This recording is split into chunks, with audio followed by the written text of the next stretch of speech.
చేతుల దేవుని స్తోత్రం. హల్లెలూయా. ఉదయం మీ అందరికీ ప్రభు అయిన యేసుక్రీస్తు నామములో వందనాలు తెలుస్తున్నాను. దేవుని వాక్యాన్ని ధ్యానించుకున్నాం. అపోస్తల కార్యాలు 11వ అధ్యాయం 21వ వాక్యం.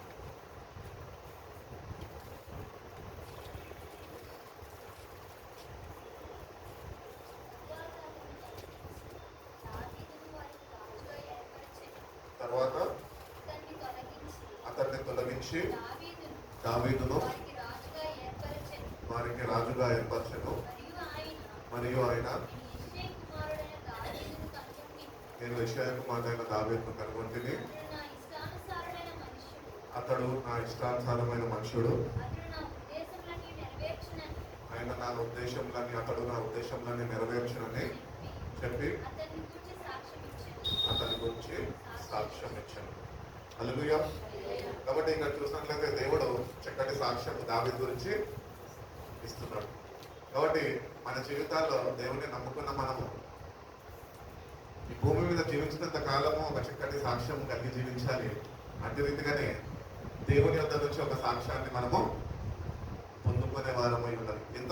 ఎవరు దేవుని దగ్గర నుంచి సాక్ష్యం పొందుకుంటారంటే దేవుని చిత్తాన్ని గుర్తెరిగి ఆ చిత్తాన్ని జరిగించే వారు మాత్రమే దేవుని వద్ద నుంచి సాక్ష్యాన్ని పొందుకునే వారై ఉంటారు. కాబట్టి దేవుని చిత్తం ఏంటి అంటే దావీదు గారు తెలియజేసిన రీతిగా దేవుడు దావీదు గురించి సాక్ష్యం ఇచ్చిన రీతిగా దావీదు నా హృదయానుసారుడు. దావీదు అంట దేవుని హృదయాన్ని ఎరిగిన వాడు. దేవుని బిడ్డలుగా జీవిస్తున్న మనం ఇతరులకు హృదయమే అర్థం చేసుకోలేని వారుగా మనం ఉంటుంటాం. మన పక్కన వాళ్ళ హృదయమే మనం చక్కగా అర్థం చేసుకోలేని వారుగా మనం ఉంటుంటాం. మన దేవుని హృదయం ఇక్కడ అర్థం చేసుకుంటున్నాం. అందుకనే దావీదుకి ఒక ప్రత్యేకత దేవుడిచ్చాడు. దేవుని దృష్టిలో అంగీకారముగా దేవుడికి కావాల్సిన గుణ లక్షణాలు దావీదులో దేవునికి కనబడి దావీదుని దేవుడు ఎన్నుకున్నాడు. సౌలునప్పుడు తొలగించి దావీదుని ఎన్నుకున్నాడు దేవుడు.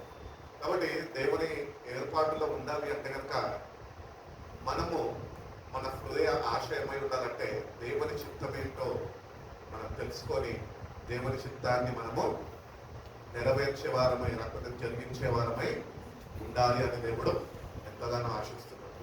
మనము దేవుని కొరకు వేగిరపడే వారమై ఉండాలి అని దేవుడు ఎంతగానో ఆశిస్తున్నాడు. కానీ మన జీవితాన్ని చూసుకున్నట్లయితే కనుక మనం పనులు చేసుకోనికి ఇతరులు పని చేయడానికి మనము వేగిరపడుతూ ఉంటాం. కానీ దేవుని పని అనగానే నిర్లక్ష్యము చేస్తూ ఉంటాం, వెనుకంజ చేస్తూ ఉంటాం. కానీ అట్టి రీతిగా కాక దేవుని కొరకు ముందు అడుగు వేసేవారుగా మనము ఉండాలి. దేవుని కొరకు ఎటువంటి పరిస్థితులు గుండానైనా వెళ్తున్నప్పుడు మనము ధైర్యంగా దేవుణ్ణి బట్టి ధైర్యాన్ని పొందుకొని మనం ముందుకి వెళ్ళే వారితో ఉండాలి అని దేవుడు ఎంతగానో ఆశిస్తున్నాడు. కాబట్టి దేవుడు రక్షణను ఇచ్చేసాడు కదా. రక్షణ పొందుకున్న మనము దేవుని విషయంలో దేవుని చిత్తాన్ని నెరవేర్చే విషయంలో మనం అశ్రద్ధ వహించద్దు. శ్రద్ధ వహించే వారుగా మనం ఉండాలి. ఎప్పుడైతే మనం శ్రద్ధ వహిస్తామో దేవుడు తన హృదయాన్ని మనకి బయలుపరుస్తాడు, తెలియపరుస్తాడు, లేదా కనపరుస్తాడు. బిడ్డ నువ్వు ఇంటి రీతిగా నువ్వు నడుచుకోవాలా. ఇంటి రీతిగా నువ్వు నడుచుకుంటే నువ్వు నా చిత్తాన్ని నెరవేర్చేవాడిగా నువ్వు ఉంటామని దేవుడు తాను నీకు ప్రత్యక్షించుకుంటాడు. కాకపోతే దేవుడు తాను నీకు తెలియజేస్తాడు. కాబట్టి దేవుని దగ్గరకు వచ్చిన మనము ఆయన విషయంలోకి వచ్చేటప్పటికి మనము శ్రద్ధ వహించే వారుగా మనము ఉండాలి. ఎందుకంటే బైబిల్ చెప్తున్నది దేవుని చిత్తము నెరవేర్చేవాడు నిరంతరము నిల్చును. లోకము దాని ఆశలు గర్వించిపోయిన కానీ దేవుని చిత్తము నెరవేర్చేవాడు నిరంతరము నిల్చును. దావీదు సింహాసనం మీద నిరంతరముగా ఆయన స్థాపించి ఉన్నాడు. He established the throne of David. దావీదు యొక్క సింహాసనాన్ని ఆయన స్థిరపరిచి ఉన్నాడు. అట్టి రీతిగానే మనం కూడా దేవుని చిత్తాన్ని జరిగిస్తే కనుక దేవుని బిడ్డలుగా బైబిల్ చెప్తున్నా కదా మనం ఎవరమాట రాజులైన యాజక సమూహము. We are the royal priesthood.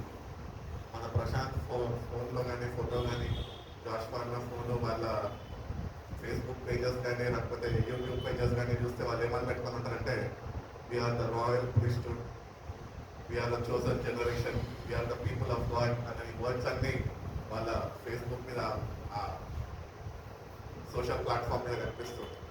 సరే, మంచిదే, కాదంట దేవుడు మనకు తెలియజేస్తాడు, యాజక సమూహముగా మనని ఏర్పరచుకున్నాడు. కానీ దేవుడు మనల్ని ఏర్పరచుకున్న వాడు మన దగ్గర నుంచి ఎట్టి రీతిగా ఉండాలని కోరుకుంటున్నాడు అంటే, నువ్వు నిజంగా దేవుడు మనల్ని నియమించుకున్న ప్రకారము యాజక సమూహముగా, పరిశుద్ధ జనాంగముగా దేవుని కొరకు ఉండాలి అంటే ఆ క్వాలిటీస్ మనలో ఉండాలి. ఆ క్వాలిటీస్ మనలో లేకుండా, ఆ గుణవిషయాలు మనలో లేకుండా మనం ఏమాత్రమో యాజక సమూహంగా, ఆయనకి సేవ చేసేవారుగా, ఆయన చిత్తాన్ని నెరవేర్చేవారుగా ఏమాత్రమో ఉండవు. ఇప్పుడు దావీదు గురించి ఎందుకు నేను తీసుకొచ్చానంటే, దావీదంతా దేవుని హృదయానుసారుడు, దేవుని చిత్తాన్ని ఎరిగిన వాడు. ఒకటి, మనం కూడా దేవునితో సావాసము చేస్తున్నప్పుడు దేవుని హృదయం ఏంటో మనకి తెలియజేస్తాడు. మనం కూడా దావీదు వలె దేవుని ఎదుట ఒక గుర్తింపు పొందుకొని మనం కూడా దేవుని చిత్తాన్ని నెరవేర్చే వారమై ఉండాలని దేవుడి ఎక్కడో ఆశిస్తున్నానని దేవుడు తెలియజేస్తున్నాడు. కాబట్టి క్వాలిటీస్ ఏముండాలి మనకు? కొన్ని క్వాలిటీస్ మనం నేర్చుకున్నాం. దానికన్నా ముందు మనము పేతురు రాసిన మొదటి పత్రిక 2:9 చదువుకున్నాం. ఇప్పుడే ధ్యానించి ఉన్నాం కదా, ఒకసారి చదవగా. First Peter chapter 2:9. అయితే మీరు చీకట్లో నుండి ఆశ్చర్యమైన తన వెలుగులోనికి మిమ్మల్ని పిలిచిన వాడి యొక్క గుణాతిశయములను ప్రచుర చేయు నిమిత్తము ఏర్పరచబడిన వంశము, రాజులైన యాజక సమూహము, పరిశుద్ధ జనమును,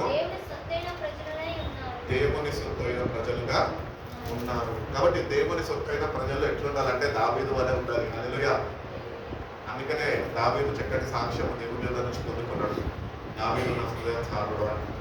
కాబట్టి మనం ఒకటే గుర్తిస్తాం ఏంటి అంటే, we are a chosen people, a royal priesthood, a holy nation, God's position, that you may declare the praises of him who called you out of darkness into wonderful light. చీకటిలో నుంచి ఆశ్చర్యమైన వెలుగులోనికి పిలిచిన వాడు నమ్మదగిన వాడు అని దావీదుకి తెలుసు. అది మనకు తెలుసా? ఆయన నమ్మదగిన వాడు. అందుకనే బైబిల్లో అంటూ ఉంటాడు కదా, మీరు నమ్మదగిన వారు కానప్పటికీ నేను నమ్మదగిన వాడను అంటాడు దేవుడు. కాబట్టి దేవుని దగ్గరకు వచ్చి మనము నమ్మకత్వాన్ని కనపరిచే వారు మనము ఉండాలి. దావీదు దేవుని హృదయానుసారుడు అని మనము ఎన్నోసార్లు వినుంటాం, ఎన్నోసార్లు ప్రసంగాలు ఇచ్చి ఉంటాము, లేకపోతే ఎన్నోసార్లు ప్రసంగాలు చేసి ఉంటాము. ఎందరి దగ్గర సేవకుల ద్వారా ప్రసంగాలు మనము నానా విధాలుగా మనము వినుంటాం. కానీ దేవుని హృదయానుసారుడుగా మనం ఉండాలి అంటే మనలో కొన్ని గుణ లక్షణాలు అనేవి ఉండాలి. కొన్ని క్వాలిటీస్ దేవుడు మనలో చూస్తాడు.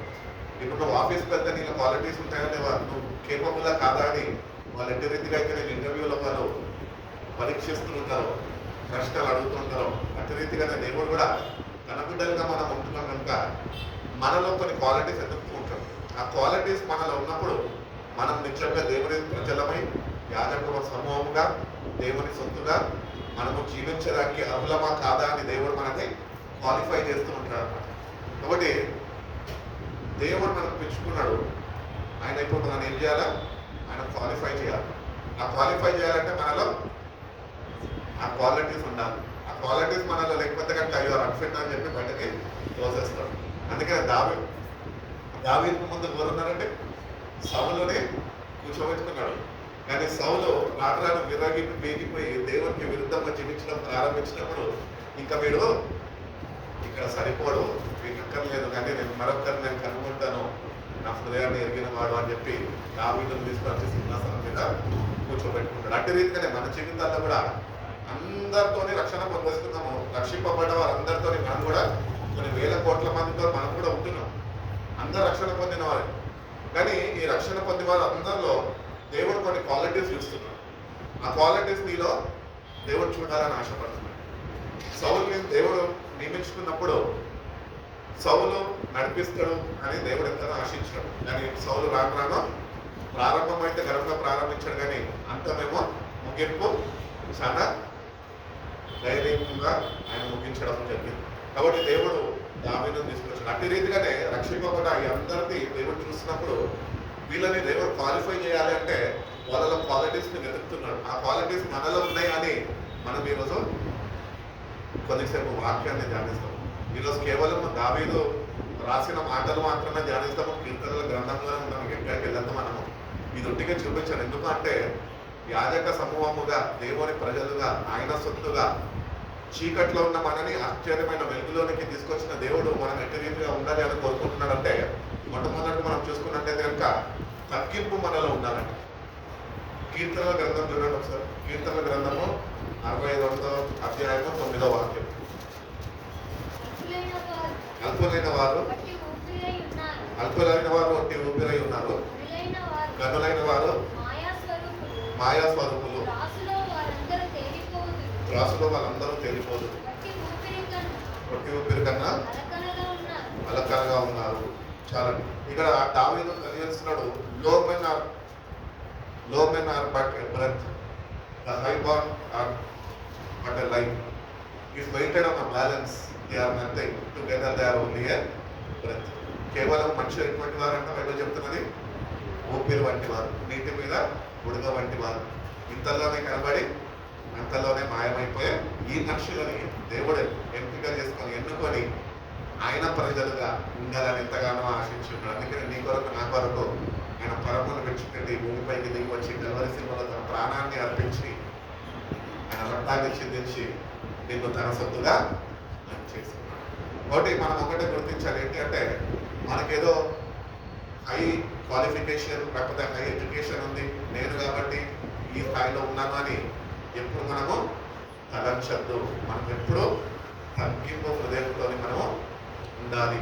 దావీదు అంత స్థితిగతికి ఎదిగినప్పటికీ కూడా, అంత స్థితికి దేవుడు తీసుకెళ్ళినప్పటికీ కూడా దావీదు ఏమాత్రమో విరవీగలేదు, లేకపోతే అహము గర్వము ఆయనలో దేవుడు చూడలేకపోయాడు. అంత తగ్గింపు దావీదు రాసిన మాటలు ఇప్పుడు మనము ధ్యానిస్తున్నాం. మనుషులు ఏ పాటి వారంట, ఉంటే ఊపిరి వంటి వారు అంటున్నారు. కాబట్టి దావీదు ఒకవేళ దేవుడితో పోల్చుకుంటే కనుక దావీదుకి తెలుసు దేవుడు ఎవరో, దావీదు జీవితం ఏంటో దావీదుకి తెలుసు. దావీదుకి ఊపిరి వంటి వాడు, కానీ దేవుని దృష్టిలో ఘనమైన వాడు అని దావీదు గుర్తించాడు. అందుకనే తాను తగ్గింపు స్వభావం కలిగి ఉన్నాడు కాబట్టి దేవుడు చక్కని సాక్ష్యం ఇవ్వగలిగాడు. దావీదు నా హృదయం చాలుగాడు. కాబట్టి మన గురించి కూడా ఒక చక్కని సాక్ష్యం దేవుడు ఇవ్వాలి అంటే కనుక దావీదు కలిగి ఉన్న తగ్గింపు నువ్వు కూడా కలిగి ఉండాలని దేవుడు ఎంతగానో ఆశిస్తున్నాడు, ఎదురు చూస్తున్నాడు. తాము తగ్గించుకున్న వారిని ఆయన హెచ్చించే దేవుడై ఉన్నాడు అని వాక్యం సెలవిస్తుంది. ఈరోజు నిజంగా ఆ తగ్గింపు అనేది దగ్గర ఉన్నదా? తగ్గింపు ఎవరు నేర్పించరు. ఎవరైనా నేర్పించేటోళ్ళు ఉన్నా మనం నేర్చుకునే రకాలు ఏమాత్రమో కాదు. నువ్వేందో నాకు చెప్పేది, నాకు తెలిసి నేను ఎట్లుంటాను, నా కుటుంబం తెలుసా, ఏం రోజమ్మా తెలుసా, మా బ్యాక్గ్రౌండ్ తెలుసా, ఎక్కడ తగ్గేది ఉండదు మనకి. కానీ దేవుడు మన దగ్గర నుంచి ఏం ఆశిస్తున్నాడు అంటే తగ్గింపు ఆశిస్తాడు. తగ్గించుకో. నువ్వు తగ్గించుకుంటే నువ్వు ఊహించిన రీతిగా దేవుడు ఒక రోజు నిన్ను హెచ్చిస్తాడు. తగ్గింపు స్వభావంలో ఉండాలి అని దేవుడు ఎంతగానో ఆశిస్తున్నాడు. అందుకనే దేవుడు ఒక మాదిరి చూపించాడు. ఆయన దేవుని కుమారుడుగా ఉండి సర్వాన్ని విడిచిపెట్టి తను తాను తగ్గించుకొని రిక్తునిగా మార్చుకొని ఆయన భూమిపైకి వచ్చి ఉన్నాడు. కాబట్టి ఆ తగ్గింపు మనకు కూడా కావాలి అని దేవుడు ఎంతగానో ఆశిస్తున్నాడు. ఆ దేవాది దేవుడే ఆ పరలోకంలో సింహాసనం మీద ఉండాల్సినాడు. తను తాను తగ్గించుకుని నిన్ను నన్ను రక్షించడానికి ఆయన భూమిపైకి దిగి వచ్చాడు అంటే ఎంత తగ్గింపు స్వభావం ఆయనలో ఉన్నది. ఆ తగ్గింపు మనలో లేకపోతే మనం ఆయన రాజ్యంలో ఏమాత్రమో చేరలేము. లూసిఫర్ ఉన్నాడు కదా, అందరికీ తెలుసు కదా, పెద్దన్న. వీడికి కూడా ఏమున్నదంట, తగ్గింపు అనేది లేదు. అహము గర్వము అహంకారము అనేది వాళ్ళు ప్రవేశించిందంట. అవి వాళ్ళ ఆలోచనలో వస్తే వాడు దేవునితో ఉన్న సావాసాన్ని, దేవుని సన్నిధిని, దేవుని రాజ్యాన్ని కోల్పోయి ఈ భూమిపైకి వచ్చి పడ్డాడు. మనం కూడా మనలో ఏదైనా గర్వము అహంకారము ఇవేమన్నా ఉంటే కనుక దేవుడు మనల్ని ఏమాత్రము ఆయన సన్నిధిలో ఉండడానికి ఏమాత్రం ఇష్టపడడు. మనం త్రోసివేస్తాం. నీలో అహం ఉంటూ, నీలో గర్వం ఉంటూ, అహంకారం ఉంటూ నువ్వు వచ్చి ఎన్ని ప్రార్థనలు చేస్తావు, నీ ప్రార్థనలో ఏమాత్రమో దేవుడు అంగీకరించడానికి ఇష్టపడడు, వినడానికి కూడా అసలు ఇష్టపడడు. కాబట్టి దేవుని దగ్గరకు వస్తున్న మనము ఎంత తగ్గించుకుంటాం మనం. ఆ విధంగా ఒకటి మన ముందు పెట్టాడు. అదే రీతిగా యేసు ప్రభువును ఒకటి మన ముందు వచ్చి ఉన్నాడు. కాబట్టి వాళ్ళిద్దరి జీవితాన్ని మనం కంపేర్ చేసుకుంటే కనుక వాళ్ళిద్దరికి ఉంటున్న క్వాలిటీస్ మనలో ఏమన్నా ఉంటున్నాయా? ఏమాత్రమో కనబడుతుంది. కాబట్టి దేవుని దగ్గరకు వచ్చిన మనం ఆయన ఎదుటనే మనం నేర్చుకోవాలి తగ్గింపు ఏంటో. తగ్గింపు ఏంటో నేర్పించేవాడు ఎవడన్నా ఉన్నాడు అంటే ఈ భూమి మీద అది దేవాది దేవుడే. నీ కొరకు నా కొరకు ప్రాణం పెట్టిన యేసుప్రభు వారు మాత్రమే. నువ్వు ఆయన దగ్గరికి వెళ్ళి ప్రార్థన చేస్తున్నావు, ఆయన దగ్గరికి వెళ్ళి ఉపవాసాలు వచ్చినావు, ఆయన దగ్గరికి వెళ్ళి సావాసం చేస్తున్నావు, సావాసంలో బలపడుతున్నావు. కానీ నువ్వు ఆయన దగ్గర ఏం నేర్చుకుంటలేదో తగ్గింపు అనేది నువ్వు ఏమాత్రమో నేర్చుకోలేని వాడుగా. నీ జీవితంలో మన అందరి జీవితంలో చాలా అవసరమైనది, ప్రాముఖ్యమైనది దేవుని దగ్గర నుంచి నేర్చుకోవాల్సింది మొట్టమొదటిగా మెండు తగ్గింపు. ఈ తగ్గింపు అనేది మనం ఆయన దగ్గర నేర్చుకోకుండా నువ్వు 1000 గీతాలు 1025 గీతాలు పాడినా కూడా ఆయన ఏమాత్రమో సంతోషించాడు. ఎందుకంటే నీకు తగ్గింపు ఆయన చూడలేకపోతున్నాం. కాబట్టి ఆ తగ్గింపు కొరకు దేవుని ఎదుట మనము కనిపెట్టి ఆ తగ్గింపు ఆయన ఎదుట నుంచి మనము పొందుకునే వారమై ఉండాలి అంటున్నాం. కాబట్టి యాకోబు రాసిన పత్రికలో కూడా అంటాడు కదా, humble yourself in the sight of the Lord and in the due time he will lift you up. ఆ వాక్యం ఒకసారి వరకు చదవండి. యాకోబు రాసిన పత్రిక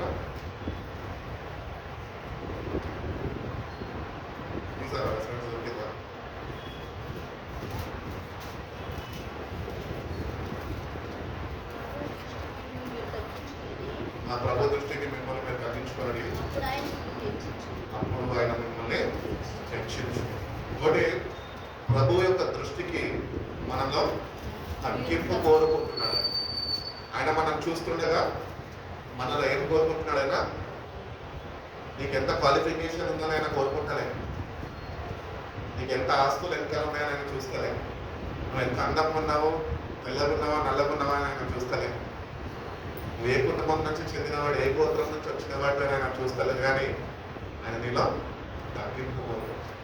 కాబట్టి ఆయన దృష్టిలో ఆయన మనం చూస్తుండగా ఆ తగ్గింపు మనము ఆయనకి కనపరిచేలాగా మనము ఉన్నప్పుడు దేవుడు తప్పక మనని హెచ్చిస్తున్నాడు. కాబట్టి humble yourself in the sight of the Lord. దేవుడిని మనం చూస్తున్నాడని భయభక్తులు కనపరిచి మనం తగ్గించుకుంటే మనుషుల ముందు మనం తగ్గించుకోవాల్సిన అవసరం లేదు. కానీ దేవుడు ఉన్నాడు, దేవుని బిడ్డలుగా మనం ఉంటున్నాము, యాజక సమూహంగా మనం ఉంటున్నాం. కాబట్టి ఈ లోకంలో దేవునికి బిడ్డలుగా ఒక గుర్తింపు, లేకపోతే దేవునికి ప్రతినిధులుగా మనము ఈ లోకం గుర్తుపట్టాలి అంటే ఈ లోకముని ఇలా తగ్గింపు చూడాలి. అదే రీతిగా ప్రభుని చూస్తున్నప్పుడు ఇలా తగ్గింపు ఆయన చూసేవాడుగా ఉండాలి. అప్పుడే నువ్వు క్వాలిఫై అవుతావు. కాబట్టి ఈ తగ్గింపు అనేది దేవుడు మనలో చూడలేకపోతే కనుక ఆ తగ్గింపు ఆయన దగ్గర నుంచి మనము నేర్చుకునే వారమై ఉండాలి. రెండోదిగా మనం చూసుకున్నట్లయితే అదే కీర్తన గ్రంథం 18వ అధ్యాయం 3వ వాక్యం చూడండి.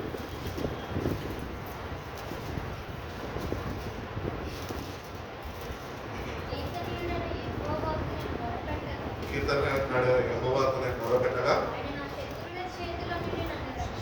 ఆయన నా శత్రువుల చేతి నుంచి నన్ను రక్షించును. దావీదు రచించిన కీర్తనలు మనము ధ్యానిస్తున్నాం. కాబట్టి I called to the Lord who is worthy of my praise and I am saved from my enemies. నా శత్రువుల నుంచి నన్ను ఆయన రక్షించేవాడై ఉన్నాడు అని దావీదు రెండవది ఏమి నేర్పిస్తున్నాడు అంటే మొట్టమొదటి తగ్గింపు నేర్పిస్తున్నాడు. రెండోది దైవిక గౌరవము ఆయనకి ఇవ్వాల్సిందిగా ఆయన మనకి తెలియపరుస్తున్నాడు. కాబట్టి దేవుని దగ్గరకు వస్తున్న మనము దేవునికి ఇవ్వాల్సిన గౌరవ మర్యాదలు మనం ఇచ్చేవారుగా మనం ఉండాలి. ఇక్కడ దావీదు అంటున్నాడు, నేను కీర్తనీయుడైన దేవుడికి నేను స్తుతిని అర్పిస్తున్నాను, ఆయన నా శత్రువుల నుంచి నన్ను ఆయన తప్పిస్తున్నాడు లేక విడిపిస్తున్నాడు అంటున్నాడు. కాబట్టి దేవుని దగ్గరికి దైవిక భయంతో రావాలి. దైవిక భయం ఎక్కడ నేర్చుకుంటామండి? బైబిల్ కాలేజీలో నేర్పిస్తారా? లేదు. అక్కడ పోగానే ఇంకా అహమస్తారు. ఎందుకంటే డిగ్రీ చేతికి వచ్చేస్తాయి కదా, 3 సంవత్సరాలు అయితే మనం కూడా పాస్టర్ కమిటీలో లేదండి. దేవుని దగ్గరకు వస్తుంది మనం ఆయనకి ఇవ్వవలసిన గౌరవము ఇచ్చేవాడుగా ఉండాలి. ఈరోజు మనం పెద్దలకే గౌరవం ఇవ్వలేని కారణం మనము ఉంటూ ఉంటాం. నచ్చితే పలకరిస్తాం, నచ్చకపోతే నాకెందుకు లేకపోతే వెళ్ళిపోతుంటాం. పెద్దోళ్ళు ఎంత బాధపడతాం. నువ్వు కూడా వయసుకు వచ్చినప్పుడు నీ ముందు ఎదిగిన పిల్లలు నిన్ను పట్టించుకుంటూ వెళ్ళిపోతే ఆ బాధ నీకు ఎంత అప్పుడు తెలుస్తాం. అందుకని పెద్దలకి గౌరవం ఇవ్వడం నేర్చుకున్నప్పుడు కనబడిన దేవునికి మనము గౌరవం ఇవ్వడము నేర్చుకుంటాం. కనిపించే వారికి మనం గౌరవం ఇవ్వకపోతే కనుక కనబడే దేవుడికి ఎట్లా మనం గౌరవం ఇవ్వలేము. కాబట్టి దావీదు మన గ్రంథం నేర్పిస్తాడు, విత్ రెవరెన్స్ ఫియర్, దేవుని యందు భయభక్తులు కనపరిచే వారిగా మనము ఉండాలి అని దేవుడు కోరుకుంటున్నాడు. కాబట్టి భయము భక్తులు కూడా దేవుడే మనకి నేర్పించాలి. మనుషులు నేర్పిస్తే మనం ఏమాత్రము వింటాము, ప్రయత్నిస్తాం, కానీ ఆ ప్రకారం ఏమాత్రము నడుచుకోలేము. కానీ దేవుని దగ్గర నుంచి నేర్చుకున్నప్పుడు, దేవుడు మనకు నేర్పించినప్పుడు మనము మొట్టమొదటిగా నేర్పించిన దేవునికి మనము గౌరవ మర్యాదలు భయభక్తులు కలిగి ఆయనని సేవించేవారుగా, ఆయన స్తుతించేవారుగా మనము ఉండగలుగుతాం. కాబట్టి గాడ్ డిజర్వ్స్ రెస్పెక్ట్. నువ్వు ఆయన ఎవరో తెలుసుకొని ఆయన నువ్వు గౌరవించేవాడుగా నువ్వు ఉండాలి అని ఎంతగానో దేవుడు ఆశిస్తున్నాడు. మనం ఎవరో వ్యక్తి తెలియనప్పుడు ఆయన గౌరవించగలుగుతామా? ఇప్పుడు ఫర్ ఎగ్జాంపుల్ నేను చూస్తూ ఉంటున్నాను, టీవీ ఛానల్స్ చూస్తున్నప్పుడు మన ఎవరో ఒక వ్యక్తి ఏమన్నారు, సత్యవాలయంలో సిఎస్ చీఫ్ సెక్రటరీ ఉంటుంది కదా, చీఫ్ సెక్రటరీ శాంతకుమారి గారు అని ఒక ఆమె ఉండేది మొన్నటి వరకు. ఆమె పదవి అయిపోయి రిటైర్మెంట్ అయిపోయినా ఇంకొకైనా కొత్త ఎన్నిక చేసుకొని చీఫ్ సెక్రటరీగా పెట్టుకున్నారు. ఆయన ఎట్లున్నాడు తెలుసా, బస్ ఎక్కి మన పక్కన కూర్చున్నాడు, ఏ బాబు పక్కన జరుగు, నా మీద పడుతున్నమాట అట్లున్నాడు. సింపుల్గా ఉన్నాడు మనిషి. ఎందుకంటే ఆయన ఎవరు మనకు తెలియదు, ఆయన గౌరవం ఇవ్వలేదమ్మా, ఇవ్వలేము. కానీ ఆయన దగ్గరికి వెళ్ళి ఆయన కుర్చీలో ఆయన పొదలో కూర్చున్నప్పుడు ఆయన దగ్గరికి వెళ్తే చేతులు భయభక్తులు ఏంటో మనము ఆయన చూపించగలం. ఎందుకంటే ఆ స్థానంలో ఆయన ఉంటున్నాడు, ఆయన పొజిషన్ అది. కాబట్టి ఆ వ్యక్తిని నువ్వు అక్కడ గుర్తించాలి. అట్టి రీతిగానే మన దేవుడు ఎవరో, ఆయన ఏ స్థాయిలో ఉంటున్నాడో అది మనం గుర్తించినప్పుడు మనము ఆయనకి ఇవ్వాల్సిన గౌరవం మనము మర్యాదలు మనము ఇచ్చేవారు ఉంటారు. కాబట్టి దేవుడు ఎవరు అంటే ఆకాశము, భూమిని, సూర్య నక్షత్రాలను ఆయన సృజించిన వాడు. అటువంటి దేవుడిని ఆరాధిస్తున్న మనము ఎట్టి రీతిగా మనం ఆయన పట్ల భయభక్తులు కనపరుస్తున్నామని మనం ఒకసారి సరి చూసుకునే వారు ఉన్నారు. మూడవదిగా మనం చూసుకున్నట్లయితే కనుక అదే కీర్తనల గ్రంథము 31వ అధ్యాయం 9వ వాక్యం చదువుతుంది.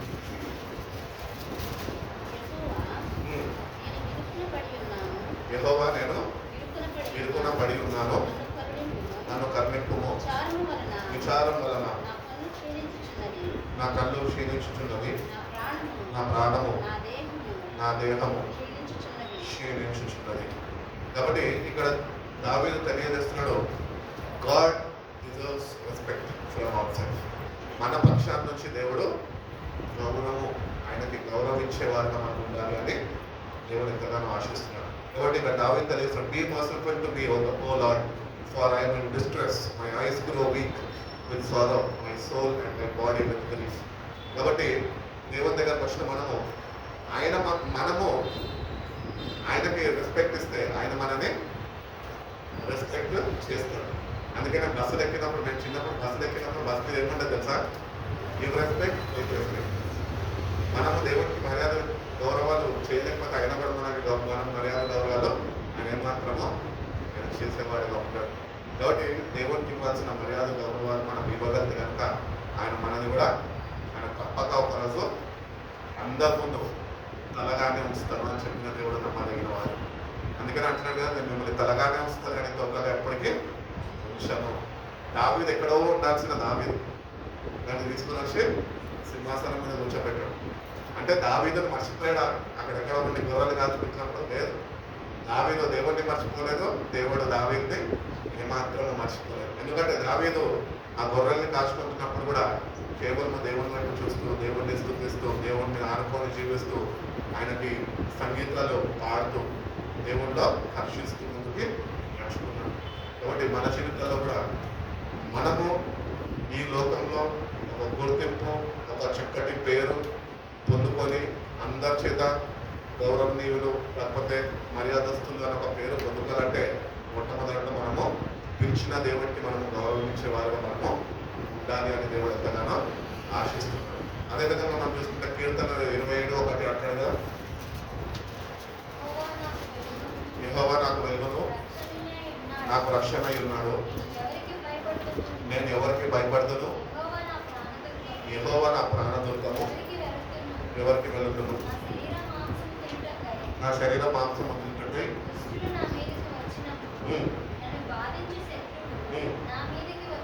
వచ్చినప్పుడు వాళ్ళతో కూరని నాతో యుద్ధము చేయటము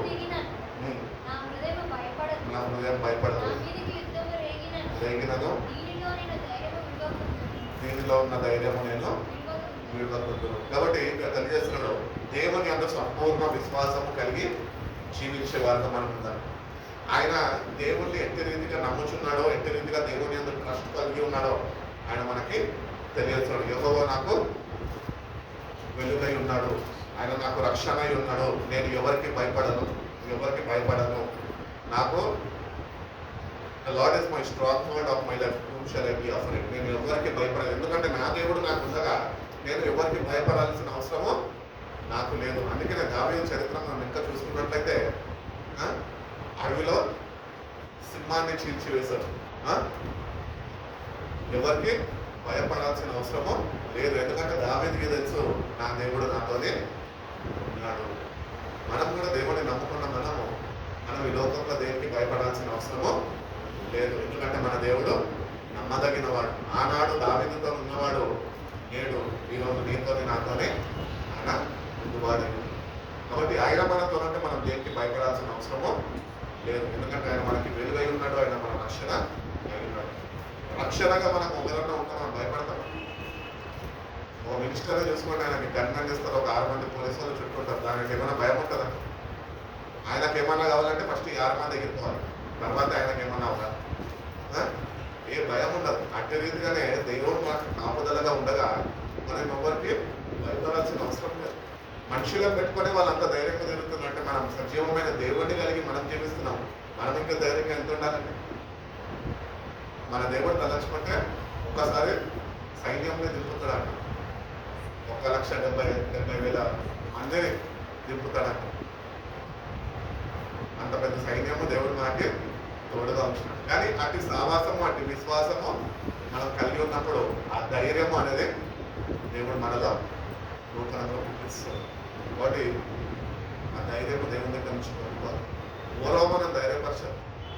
మాటలు చెప్తారు, 4 మాటలు వాళ్ళు వెళ్ళిపోతారు, కానీ ఒంటరిగా ఉంటున్నప్పుడు, కఠోరమైన పరిస్థితులకు మనం వెళ్తున్నప్పుడు, ఎవరు నీ దగ్గర లేనప్పుడు, ఆ సమయంలో దావీదు ఎట్టి రీతిగా ఒంటరి జీవితంలో నడుచుకుంటూ అపాయాలు వచ్చినప్పుడు, లేకపోతే శత్రువులు చెలరైపోయినప్పుడు, లేకపోతే కీడు ఆయన మీదకి వస్తున్నప్పుడు ఆయన ఎట్టి రీతిగా అయితే దేవుని వైపు చూసి దేవుని మీద ఆడుకున్నాడో అట్టి రీతిగా మనం కూడా ఆడుకునే వారమై ఉండాలి అని దేవుడు ఎంతగానో ఆశిస్తున్నాం.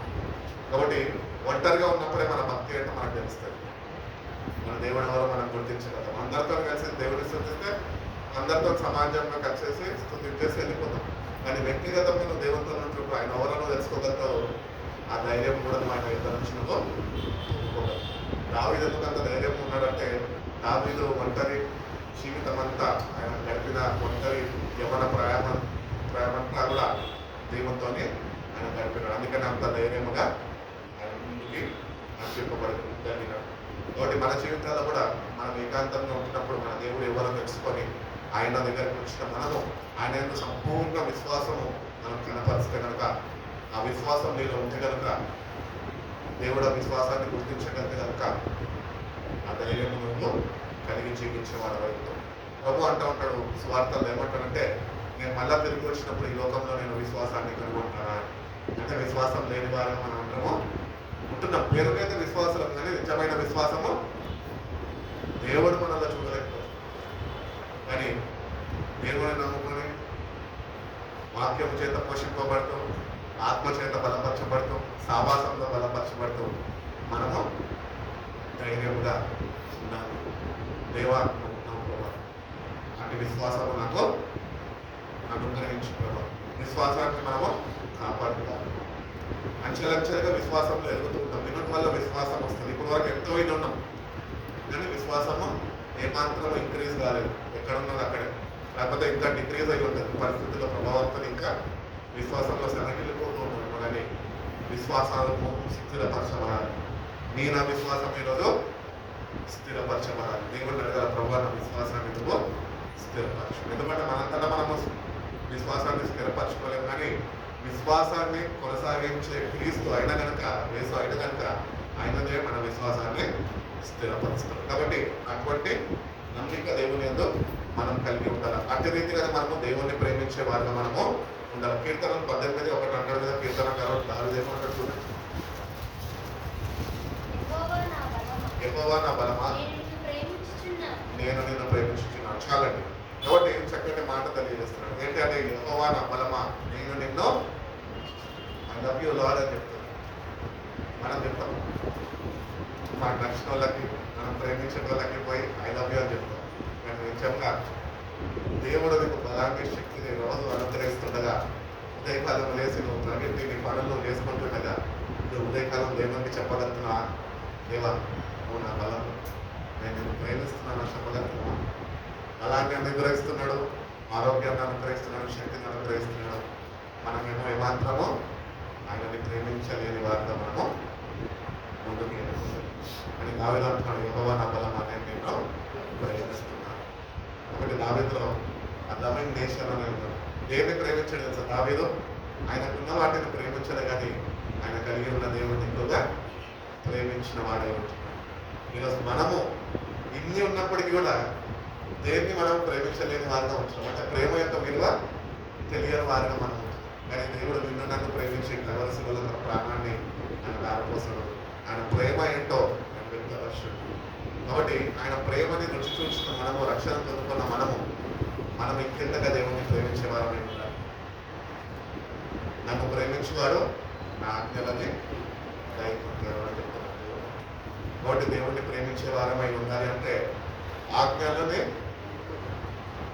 పాటించే వారమై, ఆ ప్రకారము మన జీవితాన్ని సరిచూసుకొని ముందుకి నడిపించమని దేవుడిని అడిగేవారమై ఉండాలి అని దేవుడు ఎంతగానో ఆశిస్తున్నాడు. ఎందుకంటే ఆయన మన బలమై మనకి బలాన్ని అనుగ్రహించే దేవుడు. ఈరోజు మనం అనుకుంటూ ఉంటాం, నేను కాబట్టి ఇట్లున్నానండి, నేను కాబట్టి మా ఇంట్లో అన్ని బాధ్యతలు నేనే తీసుకుంటా అండి, నేను లేకపోతే మా ఇల్లు నడవదండి. ఇల్లు నడవకపోతే నడవకపోయినా మా ఇల్లు నడుస్తుంది. ఎందుకంటే ప్రతిదినము దేవుడు మనకి నూతన బలము, నూతన శక్తిని అనుగ్రహిస్తున్నాడు. ఈరోజు దినానికి కావలసిన శక్తిని దేవుడు మనకి ఇచ్చాడు. కాబట్టి ఈ దిన చరిత్ర మొత్తంలో కూడా మనం మన పనులన్నీ ముగించుకొని మళ్ళీ దేవుని సన్నిధికి వచ్చి ఉన్నాం. ఇప్పుడు మనకి ఏం సమయం తెలుసా? ఇది దేవుడిని ప్రేమించే సమయం. హల్లెలూయా. ఉదయకాలం కావాల్సిన శక్తిని ఇచ్చాడు. ఇలా సాయంత్రం కాలము నువ్వు ఆయన ప్రేమను నిలిచి ఉండాలి అని ఆయన ఆశపడతాడు. అందుకని కీర్తనకారుడు అంటాడు, యెహోవా నా బలం, నేను నిన్ను ప్రేమించు. కాబట్టి మనం ఎట్లుండాలంటే దావీదు వలె మన జీవితాలు మార్చబడాలి. దినమంతా మనం కష్టపడి మన పని చేసుకోవాలి. సాయంత్రం రాగానే ఆ కష్టపడి చేసుకున్న పని కొద్ది మనం ఏదైతే పని చేసామో, పొద్దున వేసి సాయంత్రం కలిసిపోయామో, ఆ శక్తిని అనుగ్రహించిన దేవుడిని ఇప్పుడు వచ్చి మనం ఏం చేయాలి? ప్రేమించడం ప్రారంభించాలి. ప్రభా దినమంతా నన్ను కాపాడవయ్యా, అన్ని విషయాలను నాకు తోడుగా, ఏ అపాయం కీడు నన్ను కాకుండా నన్ను కాసుకుంటూ వచ్చావయ్యా, మళ్ళీ క్షేమంగా ఇంటికి తీసుకొచ్చావయ్యా, మళ్ళా నేను స్తుతించే భాగ్యాన్ని, నీ ప్రేమలో నిలిచి ఉండే కృపను నన్ను అనుగ్రహించడం, నన్ను బలపరచు, మంచి విశ్రాంతిని తెచ్చి, క్షేమకరమైన రాత్రిని తెచ్చి, ఉదయకాలం వేసి మళ్ళీ నూతన వాత్సల్యము ద్వారా నూతన బలము శక్తిని పొందుకొని మళ్ళీ నా దినాన్ని ప్రారంభించుకొని కృపను దయచేయని ఆ ప్రేమలో పడాలి. ఆ ప్రేమలో మనం ఉండాలి. ఆ ప్రేమలో మనము నివసించే వారమై ఉండాలని దేవుడు ఎంతగానో ఆశిస్తున్నాం. దావీదు జీవితాన్ని ఒకవేళ మనం ధ్యానిస్తే కనుక దేవుని ప్రేమను విడిచిపెట్టేటట్టు లేదు. కాదు, ఒకనొక సందర్భంలో ఏదో చిన్న అవకతవకలు జరిగినాయి కాబట్టి పాపంలో పడిపోయాడు, దేవుని సన్నిధిని కొద్దిగా పోగొట్టుకున్నాడు. అప్పటికి కూడా మళ్ళీ పశ్చాత్తాపడి 51వ కీర్తనలో నీ సన్నిధిని నాకు దూరం చేయదు, నీ ఆత్మని నా యుద్ధ నుంచి తీసివేయపని ప్రాధాయపడ్డాడు, బ్రతిమలాడుకున్నాడు, వేడుకున్నాడు, కన్నీళ్లు విడిచాడు. మళ్ళీ దావీదుకి ఎక్కడ పాపం చేసినాడు బైబిల్ మనకి తెలియదు. మన జీవితాల్లో కూడా ఎన్నో పొరపాట్లు చేస్తుంటాం. ఆ పొరపాట్లన్నింటినీ మనము దేవుని సన్నిధిలో ఒప్పుకొని విడిచిపెట్టి, ప్రభా ఇప్పటి నుంచి ఈ లోకంలో దేన్ని ప్రేమించక కేవలం నిన్ను ప్రేమించేవాడుగా దావీదు వలె నా జీవితాన్ని మార్చేయాలని దేవుడు ప్రార్థన చేసుకుంటే కనుక దేవుడు తప్పక ఆయన ప్రేమని మనలో వస్తాడు. ఆయన ప్రేమ మనలో ఉన్నప్పుడు మనం ఆయన ప్రేమించిన వాళ్ళు మనము ఉండగలుగుతాం. ఎందుకంటే దేవుడే ప్రేమ అయి ఉన్నాడని యోహాను రాసిన పత్రికల్లో భక్తుడు తెలియజేస్తుంది. దేవుడే ప్రేమ అయి వాడి ప్రేమను నుంచి ఉండాలి అంటే కనుక నువ్వు మొట్టమొదటిగా దేవుడిని ప్రేమించేవాడే ఉండాలి అని దేవుడు తెలియజేస్తుంది. కాబట్టి నువ్వు దేవుడిని ప్రేమిస్తే దేవుడు అనుగ్రహిస్తున్న శక్తిని నువ్వు అందుకని పౌరుకున్నట్లుగా ఎప్పుడైతే బలహీనంగా అప్పుడేమో బలవంతున్నాను. నేను ఇంకా మాట అంటాడు కదా, నన్ను బలపరచువాడి నిమిత్తము నేను సమస్తము చేయగలను. మన దేవుడు ఎవరు అంటే మనని బలపరచువాడు. ఆయన మనం బలపరుస్తాడు. మన బలహీనతలో ఆయన బలపరిచే దేవుడు. కాబట్టి మన బలహీనతలని మనం గుర్తించి ఆయన పాదాల దగ్గర తీసుకుని వెళ్ళి అవి మనం అప్పగిస్తే కనుక వాటి నుంచి మనకి విడుదలని విముక్తిని కలగజేస్తాడు. ఆయన మనని వాటి మీద చేయాలని అనుగ్రహించడానికి కలపరిచే దేవుడై ఉంటున్నాను అని తెలియజేస్తుంది. ప్రతి ఒక్క భయము నుంచి నేను విడిపించే దేవుడై ఉంటున్నాను. చాలా మందికి భయం. దేనికి భయం? భవిష్యత్తు ఏమవుతుందో భయం. రేపటి దినం నీది కాదురా బాబు అని బయట చెప్తుంది. కానీ ఆ మాటని వినక భవిష్యత్తు గురించి ఆలోచిస్తాం. బైబిల్ క్లియర్గా చెప్తుంది ఏమనంటే రేపటి గురించి నువ్వు చింతించదు, రేపటి చింత దానికి ఉన్నదంట. Tomorrow has its own worry, అయ్యాది యూ వరీ డౌన్ టుమారో. దేవుని కలిగి ఉన్నప్పుడు నువ్వు దేని గురించి కూడా చింతించిన వాడు చింతించదు నా దేవుడు. అందుకని పాట పాడుకుంటాం, చింతించదన్నా యేసు మాటలు మరచావా, మారాను మధురంగా మార్చెను చూసావా. కాబట్టి చింతించట్లా దేవుడు చెప్పాడు. నా మాటకి లొంగడి వారమై ఉంటే కనుక ఆ బలాన్ని దేవుడు నీకు అనుగ్రహిస్తాడు. నువ్వు ఒకవైపు చింతిస్తూ ఇంకోవైపు దేవాలయాన్ని బలపరచాలంటే ఆయన బలపరచాడు. ఎందుకంటే నీలో చింతపురం ఎక్కువ ఉన్నది, చింతిస్తూ ఉన్నావు. ఆ చింత నీలో ఉన్నంత కాలం దేవుడి యొక్క బలాన్ని నువ్వు పొందుకోలేవు. ఎందుకు చింతిస్తారు మనుషులంటే వాళ్ళ దేవుడి మీద ఆధారపడకుండా వాళ్ళ సమృద్ధి మీద వాళ్ళు ఆధారపడతారు. కాబట్టి చింత అన్నది వాళ్ళ మీద. అందుకని యాకోబు రాసిన పత్రికలు అంటాడు, నీ చింత యావత్తు నా మీద మోపము, నేను నీ గురించి దావీదుకి తెలిసిన మాట ఉంది. చింతించాల్సిన పని లేదు. నా దేవుడు నా గురించి చింతిస్తున్నాడు. దావీదు ముందుగానే గుడికెళ్ళాడు కాబట్టి ఒకటి చక్కటి సాక్ష్యం పొందుతున్నాడు. దావీదు నా ఫ్రెండ్స్ ఆడుతున్నాడు. కాబట్టి మనం కూడా దేనికి ఈ లోకంలో మనము చింతించము. ఎందుకంటే ఆయన మనల్ని బలపరిచి నడిపించేవాడే. అదేవిధంగా మనం చూసుకున్నట్లయితే కనుక కీర్తన గ్రంథం 4వ అధ్యాయం 7వ వాక్యం ఒకసారి చూసుకుంటాం.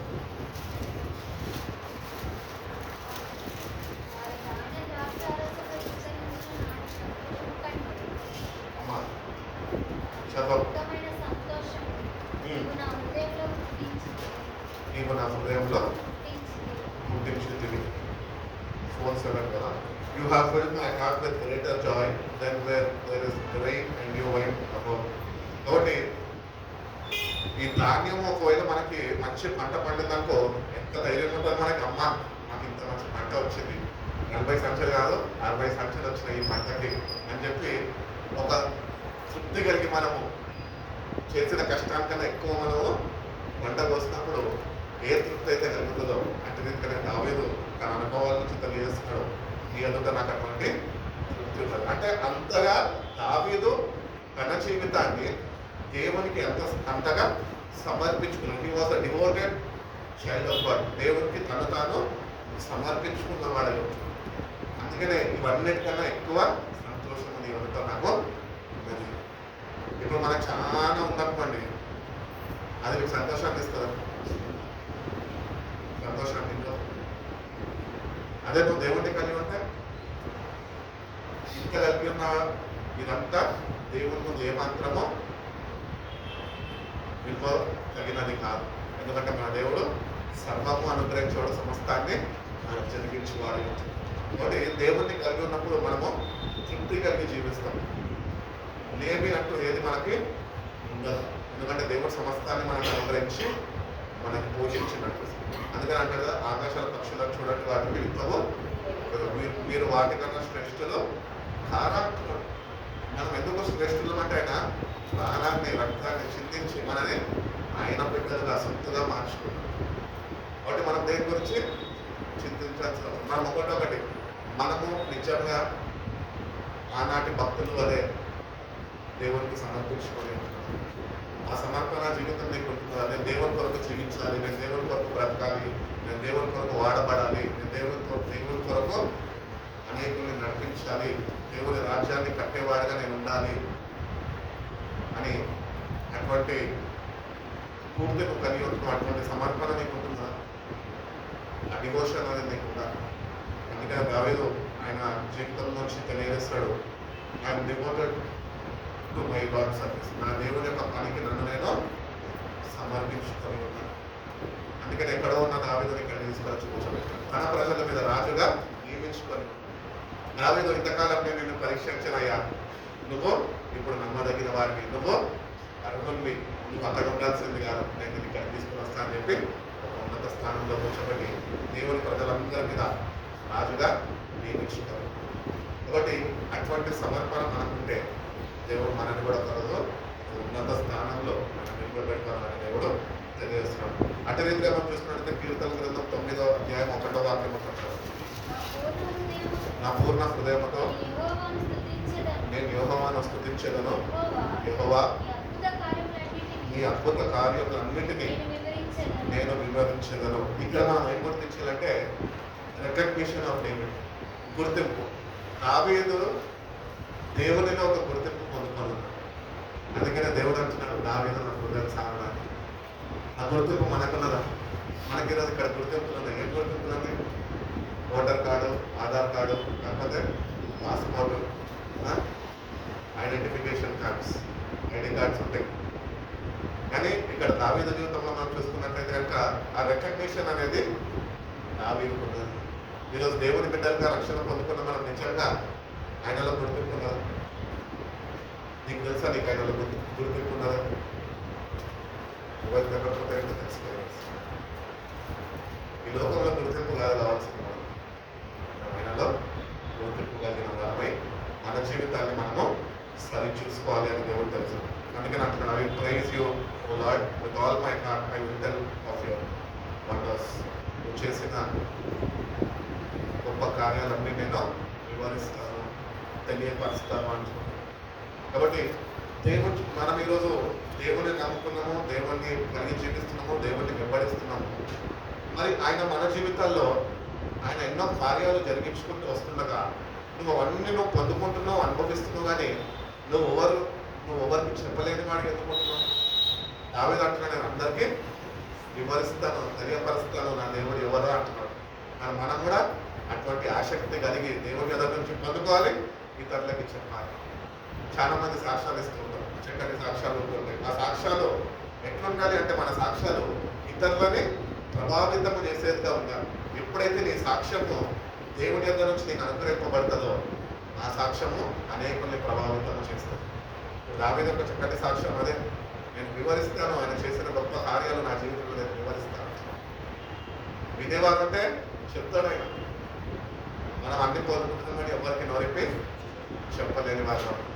సాక్ష్యం చెప్పండి అంటే నేను మన బస్ దాడుతున్నానండి, బస్ వచ్చిందండి, నన్ను గుర్తిపోయిందండి, దేవుడు నన్ను నమ్మలోనే కాపాడండి, కాపాడిన దేవుడికి 2 చేతులు ఎత్తి స్తోత్రాలు చెల్లించండి, సగమంతా స్తోత్రాలు చెప్తే ఇట్లా ఇటు విధంగా కాదండి. దేవుడు మన వ్యక్తిగత జీవితాల్లో చేసిన అద్భుత కార్యాలను మనము వివరించే వారమై ఉండాలి అని దేవుడు ఎంతగానో ఆశిస్తున్నాడు. నువ్వు ఎప్పుడైతే దేవుడు నీ జీవితంలో చేసిన కార్యాలను వివరించి నువ్వు అనేకులకు చెప్పగలుగుతావో అప్పుడు ఆ రికగ్నిషన్ అనేది దేవుని ఎదుట నువ్వు పొందుకోగలుగుతావు. ఎందుకంటే నేను దేవుని బిడ్డని, దేవుని దగ్గర నుంచి పొందుకున్న నేను గమ్మన లేదు, కానీ అనేకులకు నేను వివరించాను నా దేవుడి గురించి. అప్పుడు నేను దేవుళ్ళలో వివరించిన దాన్ని బట్టి నేను దేవుళ్ళలో గుర్తింపు పొందుకున్నాను. దేవుడు ఏదైనా మేలు చేస్తే చెప్పు, 10 మందికి చెప్పు, 10 మందికి చెప్పే వారిగా మనం ఉన్నాం. అప్పుడే ఆ గుర్తింపు అనే దేవుని దగ్గర నుంచి మనం పొందుకునే వారు. అదే రీతిగా మనం చూసుకున్నట్లయితే 23:6 కీర్తన, నేను బ్రతుకు దినములన్నీ కృపాక్షేమములే నా వెంట వచ్చును, చిరకాలము యెహోవా మందిరంలో నేను నివాసము చేసేది. ఇక్కడ ఫెయిత్ఫుల్నెస్ కనపరుస్తున్నాను, నమ్మకత్వాన్ని ఆయన కనపరుస్తున్నాను. ఏమంటున్నాను అంటే, surely goodness and love will follow me all the days of my life and I will dwell in the house of the lord for ever. అంటే దావీదుకు తెలుసు తన నమ్మిన దేవుడు ఆయన నమ్మదగిన వాడు.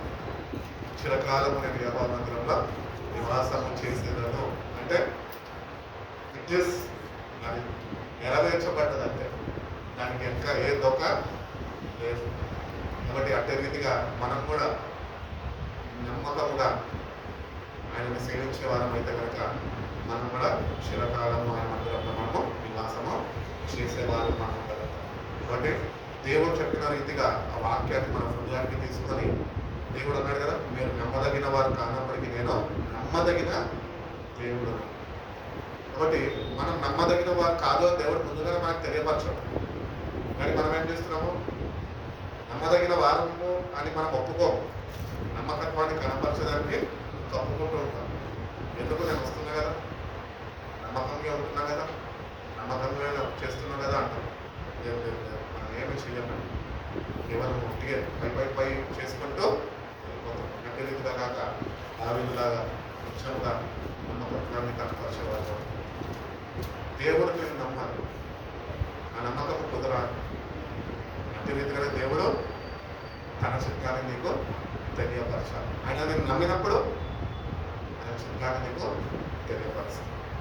ఈరోజు నువ్వు నమ్మదగిన వాడు కాకుండానే ఉన్నావనుకో, దేవుడు నేను ఇంకా నేను నమ్మలేకపోతున్నానుకో, ఆయన చిత్తాన్ని నీకు చెప్పడం.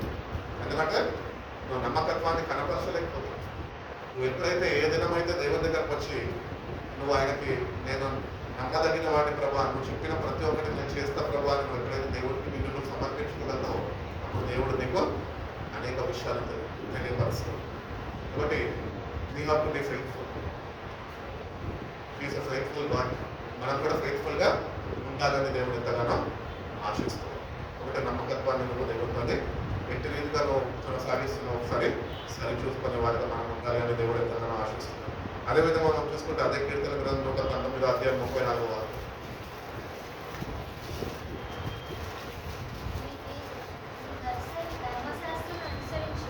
నీ ధర్మశాస్త్రంను అనుసరించుటకు నాకు బుద్ధి దయచేయము, అప్పుడు నా పూర్ణ హృదయముతో నేను దాని ప్రకారము నడుచుకున్నాను. ఎంతో చక్కటి మాటలు దావీదు తన అనుభవాన్ని తెలియజేస్తున్నాడు. చూడండి, ఇక్కడ ఈ మాటతో మనం ఏం నేర్చుకోవాలి తెలుసా?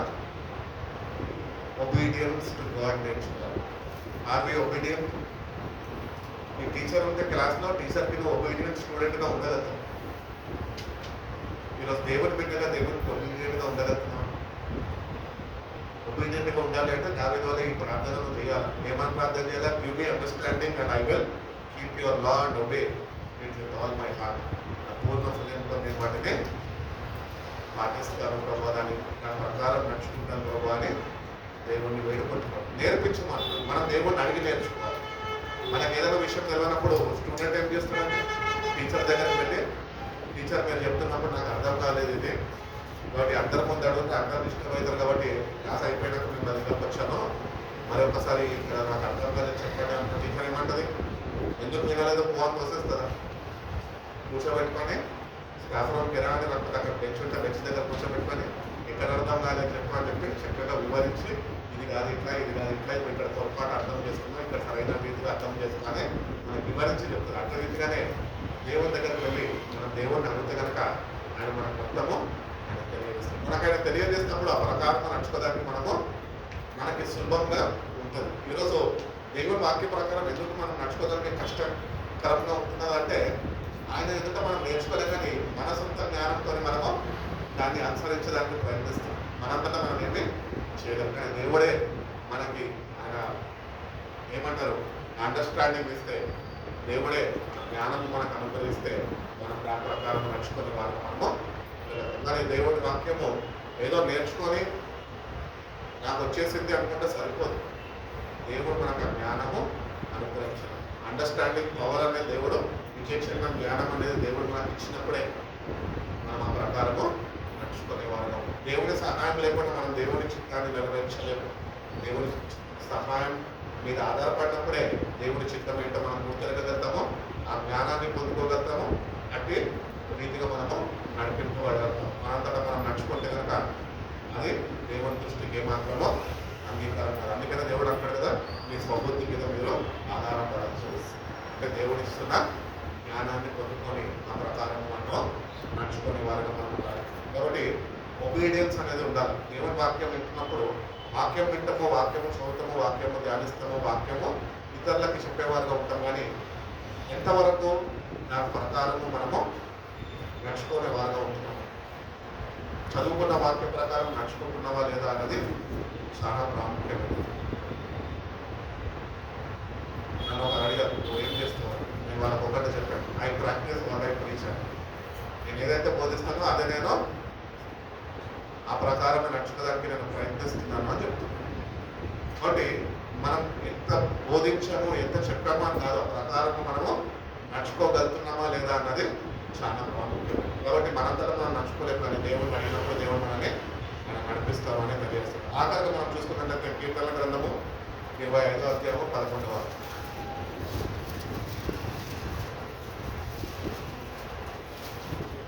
25:11. యెహోవా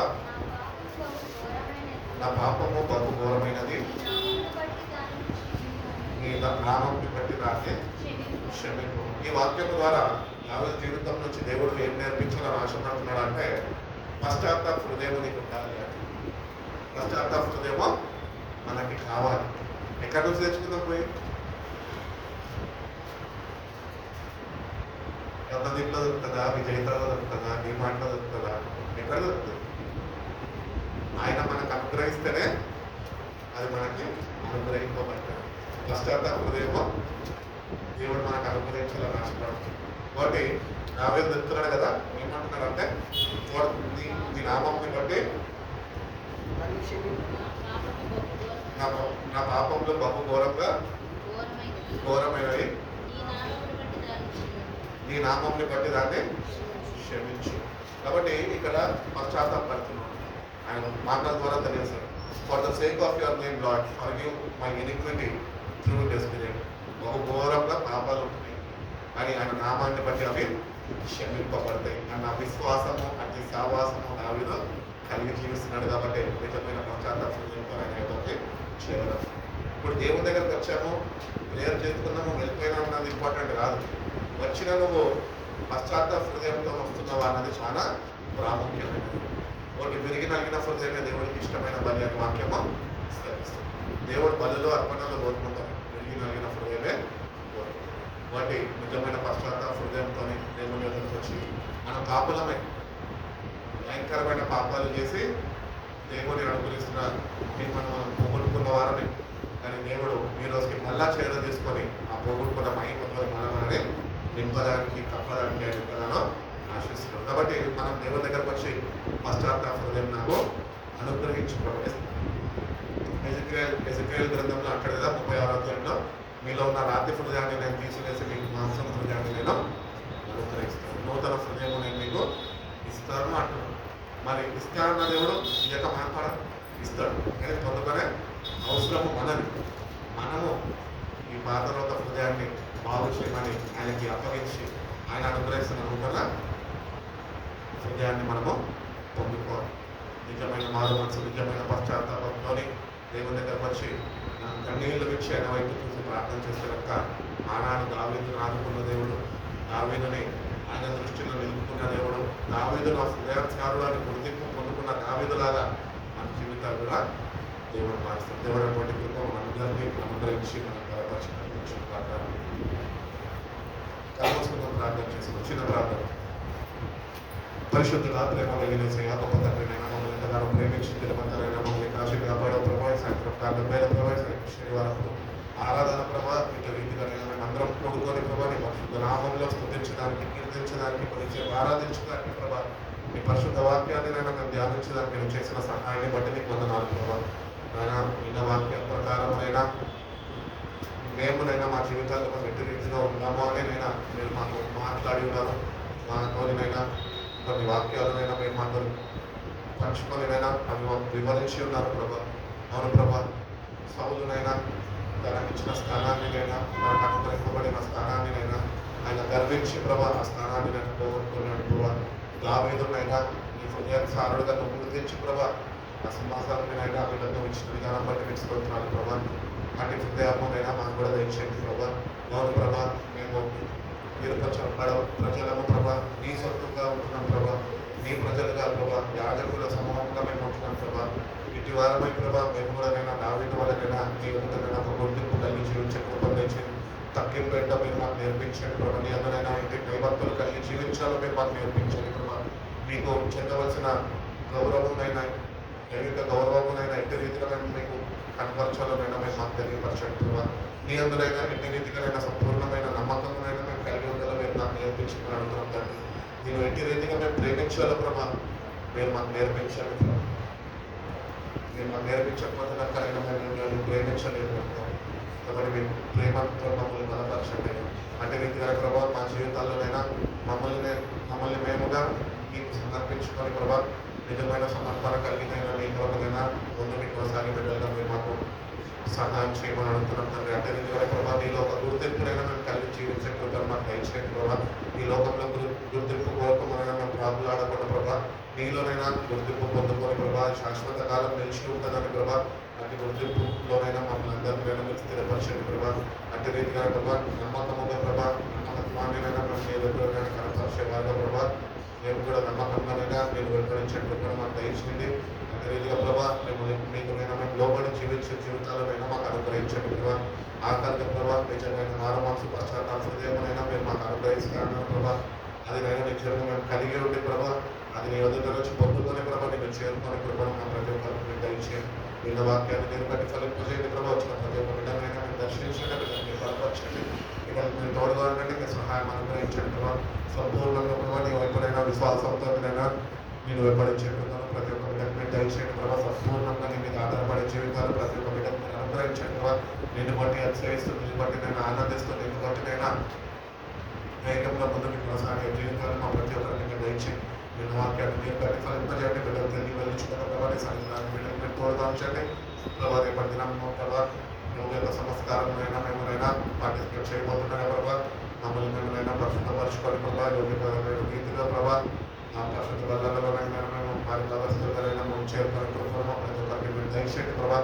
మీరైనా మీకు తోడుగా ఉండండి. మీరు దాచిన రక్తం చేతి మా ప్రతి ఒక్క పాపంనైనా మేము ఒప్పుకోనికైనా కడగండి. వాడి కృపను మాకు దయచేయండి. ఆత్మతోనైనా మమ్మల్ని బలపరచండి, అయినా క్రీస్తు అనే బట్టి స్థిరపరచండి. శివకరమైన రాత్రిగా ఈ రాత్రి దయచేయండి. మా తల్లిదండ్రులనైనా మా ఫ్యామిలీస్ అన్నింటినైనా మీ చేతులు అప్పగిస్తుంటున్నాం. ప్రతి ఒక్క బిడ్డకు కావాల్సిన కాపుదలనైనా మీరు అనుగ్రహించండి ప్రభావ. మా దేశాన్ని మా రాష్ట్రాలనైనా మీ చేతులకు అప్పగిస్తాం ప్రభావ. అయినా యుద్ధ వాతావరణంలో మా దేశం ఉంటుంది ప్రభావ. ఈ యుద్ధం వల్లనైనా దేశంలో ఎవరు నష్టపోకుండా ప్రభావ క్షేమకరంగానైనా యుద్ధం కూడా త్వరలోనైనా ఆగిపోయే కృపలనైనా మీ అద్భుత కార్యాలనైనా మీరు జరిపించమని అడుగుతుంటారు. శాంతి సమాధానం ప్రేమ అనురాగాలతో ప్రభావ బిడ్డలందరినైనా నడుచుకొని కృపను తెలిసింది. శాంతిని ప్రతి ఒక్క జీవితంలో మీరు వచ్చాడు ప్రభావ. మా జీవితాల ద్వారానైనా మీరే ఘనతమైన ప్రభావం పొందుకుంటున్న ప్రార్థన దీనిలో మేము మాతో నుంచి మీరు నడిపించడం దీన్ని మేము కలుసుకొని ప్రభావ మీ పరిశుద్ధ నామంలో స్థుతించే వాక్యాన్ని మా ప్రతి ఒక్కరికి దయచేస్తున్నాం. మీరు ఆదర్శమైన ప్రభావ మరి ఒకసారి మీరు కలుసుకొని నామంలో స్థుతించే వాక్యం దయచేయండి. మీరు ఉన్నట్లయితే ప్రభావ మమ్మల్ని జ్ఞాపకం చేసుకోండి ప్రభావ. నేను ఎదుర్కొనే కృపను మా ప్రతి ఒక్కరికి మీరు దయచేసిన నా జీవితాల్లో ఘనతమైన ప్రభావం పొందుకుని రాత్రికాల జీవన బిడ్డలతో నుంచి నడిపిస్తున్నాం. ఏసే పరిశుద్ధ నామంలో ఈ ప్రార్థన సంపూర్ణం చేసి అపాధికారి కష్టపడి నాశనం వేసే పరిశుద్ధ నామంలో స్థుతి స్తోత్రాలు ఆమేన్ ఆమేన్.